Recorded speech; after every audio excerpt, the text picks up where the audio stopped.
Every revelation has its tests. For the Bahá'í Faith, a critical test came after the sudden passing of the first guardian, Shoghi Effendi. In November 1957, a short cable announced, "The beloved guardian of the cause has ascended."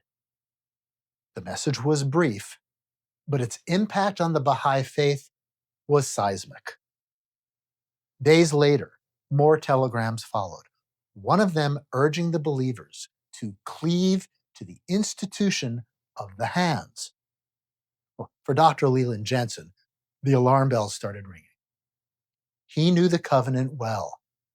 The hands of the cause were not authorized to lead the faith. Soon after, when they declared the guardianship had ended, he was sure this was a violation of the covenant. And then a new message was sent. No more discussion of the matter allowed. The door was shut. The questions were silenced. And over the Baha'i world, a spiritual fog settled in. In the years that followed, Doc redoubled his efforts to teach the true meaning of the covenant, especially the writings that make it clear that guardianship could never end. This wasn't some unreasonable obsession. It was fierce loyalty to the covenant of Bahá'u'lláh and the ancient covenant to King David. He was unwilling to compromise on this cornerstone of the faith. In 1960, Charles Mason Remey, appointed years earlier by Shoghi Effendi as president of the International Bahá'í Council, publicly proclaimed himself second guardian. Most dismissed it, but Doc and others understood the simple logic. Take a look at this image.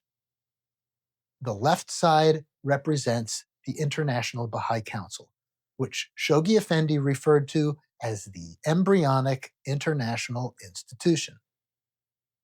He wrote that it would evolve through 4 stages, represented by the blue arrow. The final stage would be the mature Universal House of Justice, represented on the right side of the image. According to the written covenant, the guardian is the head of the Universal House of Justice. So if the International Bahá'í Council was its embryonic form, then naming Mason Remey the head of the very institution destined to evolve into the Universal House of Justice was equivalent to naming him and his successors as the future guardians, represented by the red arrow. There had been no other appointment. The logic was sound. But the rejection of this logic was to send the Baha'i world into uncharted territory.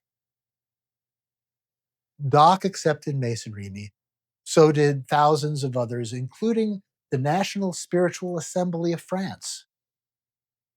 In 1963, Mason Remey reached out to Doc and asked whether he should authorize a National Spiritual Assembly in the US under his guardianship. Doc was wary. He feared a new bureaucracy, as he considered the tendency for people to get tangled up in the politics of the administration to be the main source of corruption within the faith. But Mason reassured him it would only serve to steady the wavering and organize the teaching effort. Under those terms, Doc agreed. That April, during the 100th anniversary of Baha'u'llah's proclamation, and at the same time the hands were electing their headless, illegitimate Universal House of Justice, a convention was held in Santa Fe to elect a new National Spiritual Assembly under Mason Remey's guardianship. Doc, the delegate from Missouri, arrived a day late and immediately noticed the change. Those who had once looked to him as a friend and teacher were now treating him coldly. He would soon find out why. Rex King, the delegate from Florida, had been quietly promoting himself as the next guardian. Armed with flattering letters from Remey and a charismatic presence, he had begun gathering followers. Delegates, sensing power, aligned themselves accordingly. The only obstacle was Doc and his wife Opal, both Knights of Baha'u'lláh. Rex was extremely well educated in the writings and knew that according to a prophecy from Abdu'l-Baha, the Knights would rise to establish the faith. How great, how very great is the cause, how very fierce the onslaught of all the peoples and kindreds of the earth. One and all, they shall arise with all their power to resist his cause. Then shall the knights of the Lord, reinforced by the legions of the covenant, arise and make manifest the truth of the verse, behold the confusion that hath befallen the tribes of the defeated.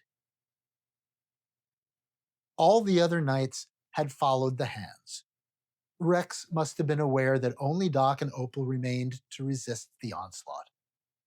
He understood that so long as they stood watch, unchecked ambition wouldn't go unchallenged, and so the watchmen had to go. At the convention, Doc was elected to the assembly, but just barely. Rex, meanwhile, positioned himself for power. As the elected secretary, he began centralizing control, overseeing publications, forming committees, vetting new believers. A new hierarchy was forming, one with Rex at the top. For those who try to walk the path of faith, this kind of situation presents a real test. On the one hand, believers are urged not to seek out others' faults and to be forgiving. On the other, we are warned to remain vigilant, to guard the faith against corrupting forces. There are times when this duty to protect eclipses the instruction to overlook the faults of others. Doc saw that this was such a time. He raised his concerns with Mason Remey, who responded with a warning to the assembly. If it didn't return to its original purpose, he would dissolve it. At the next convention, Doc was not reelected. For him, it was a blessing in disguise. Around this time, he began studying psychology in Joplin, Missouri. He wanted to understand something about human motivation. Why is it that some people seem to be driven by corrupt ambition? One observation stood out. Rex King had changed his last name from a common Polish surname to King, and his first name, Rex, Latin for king. King, king. To Doc, there it was in full display. A bold, ambitious exterior, masking something else that was hidden in the shadows. Unresolved inferiority complex. Losing his seat on the assembly gave Doc something rarer than influence: perspective.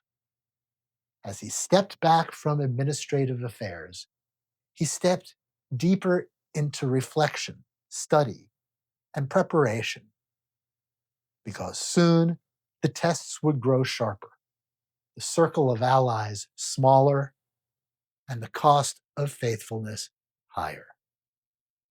And yet, through it all, Doc would hold fast to the covenant, while the world around him slowly let go.